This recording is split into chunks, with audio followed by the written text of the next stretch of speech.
Hola, me llamo Ariel Schwarman, soy director de fotografía y trabajo mucho como operador de Steadicam y de operador de cámara también, en cine y publicidad, en series, eh, por la mayor parte acá en Brasil. Y bueno, les voy a contar un poco sobre el oficio de operación de cámara y de Steadicam, sobre todo. Y para empezar, hay un ejercicio que me gusta mucho de un libro que cuando yo estaba en la época de facultad de cine, eh, me gusta decir que es un libro que es como si fuera la facultad entera de cine, que es de un tipo que se llama Michael Rabiger, dirección de cine, creo que está en todos los idiomas, en inglés y español seguramente. Este, este libro tiene un ejercicio que me gusta mucho hacerlo, que es de... Él dice para en un momento para que vos tengas atención en tu flujo de conciencia, para entender el lenguaje cinematográfico de tu flujo de conciencia. Y para mí lo que quiere un poco decir ese ejercicio es de suponer que alguien te cuente una historia, que sea un guión o que sea solamente una historia. Entonces yo les puedo contar que antes de grabar este video me estaba poniendo la ropa y me caí al piso con la cara y se me sangró toda la cara y los anteojos quedaron con sangre, ponele.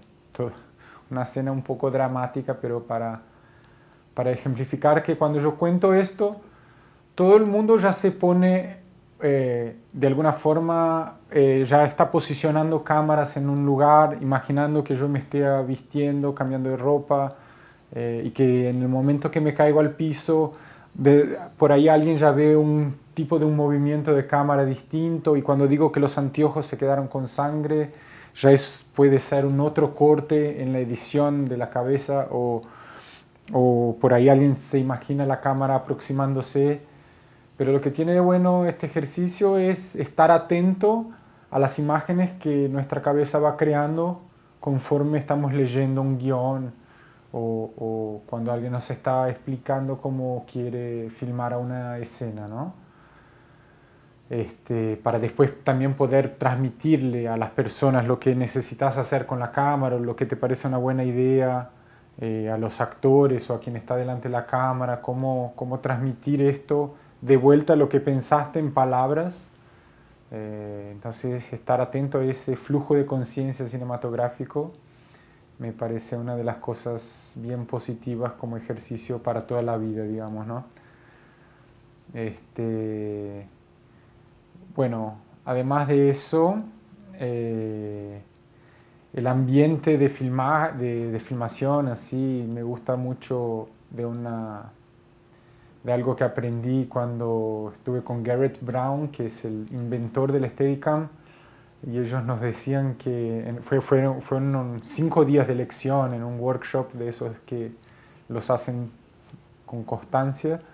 Y en el workshop decían que nos iban a enseñar sobre la parte técnica, la parte estética, la operación del equipamiento, pero lo más importante, la política. Y la política en el set es muy, de hecho, muy, muy importante y la necesitas en muchos momentos, desde cuando necesitas pedir un segundo take para una toma que no te salió tan bien, o cuando necesitas dialogar con un actor que necesitas que se mueva en una determinada posición para que el movimiento de cámara sea mejor, o con el director, o con el director de fotografía, el equipo técnico, si necesitas negociar una luz para poder encuadrar de una determinada forma, por ejemplo. Y yo creo que ese es un ejercicio para ir aprimorándolo también a lo largo de la vida para tener una comunicación mejor con todas las personas del equipo y al final conseguir cuidar mejor de la imagen final o de la película como un todo, de la historia y de la narrativa, ¿no? Que es lo que es lo más importante al fin de los trabajos, es que ayudemos a contar la historia que el director o que el guión o que los productores quieren contar, ¿no? Bueno, entonces una otra pregunta que cuando estoy haciendo cámara me hago mucho es quién es el que comanda los movimientos de cámara, ¿no? Porque es una posición en donde muchas veces el director quiere una cosa, el director de fotografía quiere algo diferente, pero los actores hacen una tercera cosa que no era lo que estaba planeado por uno o por otro, y esto lo estoy diciendo sobre todo cuando la cámara está más suelta, como en el Steadicam o en la mano, cómo adaptarse a esos errores y encajar, hacer de los errores que se tornen cosas buenas, de algo que no tenemos tanto control, ¿no? Entonces creo que entre todos esos, digamos, esas influencias, sea el director de fotografía, el actor, la historia y el operador de cámara, ¿no? Creo que es una cosa que el movimiento todo de la cámara con los actores es una cosa que no tiene tanto control, y es adaptarse a esa danza, digamos, que torna la cosa interesante, ¿no? de observar y cómo te encajas ahí en ese medio, de una forma que conectarse con la historia, estamos todos conectados por la historia, ¿no? Entonces, cómo respirar junto con los actores y esos sentimientos, y cuando la cámara está conectada con esa, por ahí una escena más intensa, y cuando la cámara también tiene que ser tan intensa, o cuando a veces no, a veces el punto de vista del contador de la historia está más distanciado. Si te transformaste en un punto de vista, en una cámara subjetiva, por ahí te estás afastando, la persona que está sufriendo lejos de la cámara, y vos no estás junto con aquella emoción, sino te estás yendo. Entonces todas esas decisiones sensibles, digamos, y del contar de la historia me interesan mucho, la investigación, ¿no? De cuándo es, digamos, la forma que más ayuda a la historia. Bueno, además de eso, de cosas más prácticas que me gustaría también contar un poco, que para por ahí alguien que va a empezar a hacer sus primeros proyectos y tiene alguna cámara más chiquita a disposición, algo más simples, siempre tratar de hacer el ejercicio de poner tu pensamiento, digamos, al día siguiente de hacer el shooting, pensar todo lo que vas a necesitar para de hecho estar filmando, o si de repente agarras la cámara antes y filmas un poco adentro de tu casa para que sepas que estás llevando todo lo que necesitas, porque hasta el momento que apretas el recording de la cámara, si llegaste a ese punto, digamos que más o menos tenés todo lo que vas a necesitar, ¿no? Desde la tarjeta de memoria a la batería, te va a hacer acordar de todo. Hay también un pensamiento de venir del suelo hacia arriba, entonces si te acordás de llevar el trípode, te acordás de llevar la cámara, los lentes, y después ir subiendo, digamos, la batería y la tarjeta de memoria. Y siguiendo en eso, en ese pensamiento más práctico, digamos, me gusta también a veces esa cosa que hacen de hacer una abreviación, cuando los americanos, por ejemplo, hacen mucho de eso, de poner entonces ellos dicen fasters.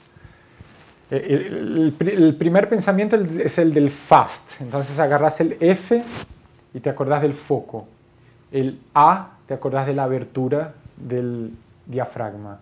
El S, para que te acuerdes del shutter, de la velocidad de shutter que la querés controlar. Entonces, si el diafragma lo querés más abierto para hacer con que el fondo esté más fuera de foco, o si por alguna razón querés tener foco, más profundidad de campo, ¿por qué cerrarlo al diafragma, en la abertura? De la misma forma el shutter, que en el cine no se mueve mucho, digamos, pero cuándo lo necesitas mover, saber la opción que estás haciendo. Si no estás a 180 grados, que puede ser el 1/50 en una cámara digital. Cuando quieres apretar más al shutter y hacer una imagen más definida, o al revés, si necesitas ganar luz, que a veces puedes dejar entrar más luz con el shutter si no tienes un lente tan claro. Bueno, también la decisión de... Y después del FAS, FAS, fuimos hasta el S. El T es la temperatura de color que vas a poner en la cámara. Y a mí me gusta, además del FAST, que era algo que yo ya leí en los libros antes de las cámaras digitales, también si pensás en un FASTER con un R y un S al final, la resolución es el R, ¿no? Que sepas qué resolución estás grabando. Y el S final es la velocidad también, para que si querés estar grabando en velocidad normal o si querés grabar en high speed, aumentar la velocidad, para que te acuerdes, si te acordás de eso todo, más o menos vas a tener la imagen todo decente, digamos. Y poco a poco ir refinando, digamos, tornando las decisiones técnicas más conectadas con la historia. Si querés, bueno, es eso, la profundidad de campo puede ayudar a contar mucho la historia, tener más o menos foco, profundidad de campo. Bueno, y por fin hablar un poco más sobre cómo mover la cámara, digamos. Hay un concepto que me gusta mucho, que lo aprendí también con Garrett Brown, sobre ellos dicen de un elástico invisible entre el operador de cámara y los actores, que hace con que de alguna forma los actores traigan a la cámara,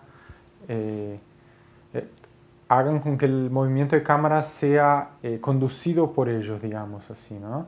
Y eso el operador de cámara que tiene que tratar de conectarse con los actores que están que traen el punto más importante de la escena. Sobre eso hay un concepto que es muy bueno también, de siempre pensar sobre qué es la escena, ¿no? Hay ese what the scene is about. Si siempre que vas a hacer una toma pensás qué es la historia que se está contando y qué se quiere transmitir con esa escena, eso va a hacer con que las decisiones de dónde encuadrar o de dónde no encuadrar se tornen más evidentes, digamos. Entonces, siempre tratar de acordarse cuál es la razón de existir de esa escena va a ayudar con que la cámara cuente esa historia de una forma mejor, digamos. Además de eso, también pensar la composición de los cuadros y qué se quiere transmitir con eso. Hay esas reglas básicas de si la cámara está más abajo del nivel de los ojos, vos haces con que tu personaje crezca, y además al revés, ¿no? Si lo haces de arriba hacia abajo, disminuir al personaje, si está oprimido, si está frágil, digamos, si lo querés mostrar menor, abrir el encuadre y mostrarlo solo, ayuda a transmitir el concepto de que la escena puede estar tratando de transferir. De la misma forma, tener esas reglas de tercios, por ejemplo, para encuadrar y cuándo romper a esas reglas. Son todos conceptos que vale conocerlos, a las reglas de composición, para eventualmente romperlas, ¿no?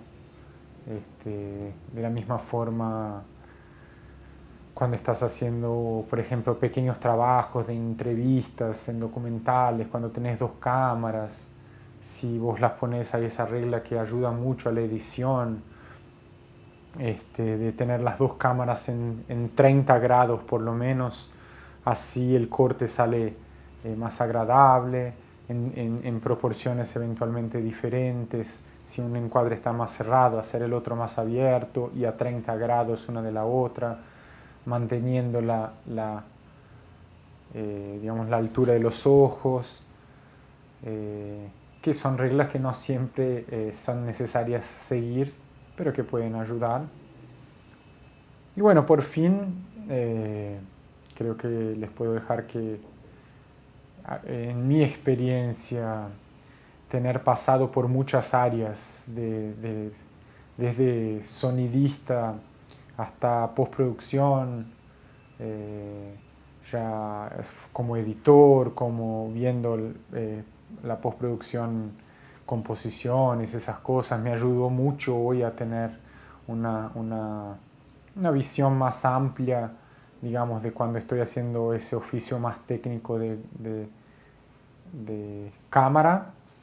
Entonces recomiendo un poco también a los que sean curiosos para que no se queden en una área sola, sino que puedan también pasar por otras experiencias que van a ayudar mucho. De todas ellas, a mí me parece que la edición es una de las que más te muestra, digamos, tus propios errores. Y bueno, es eso. Espero que les tengan gustado y gracias.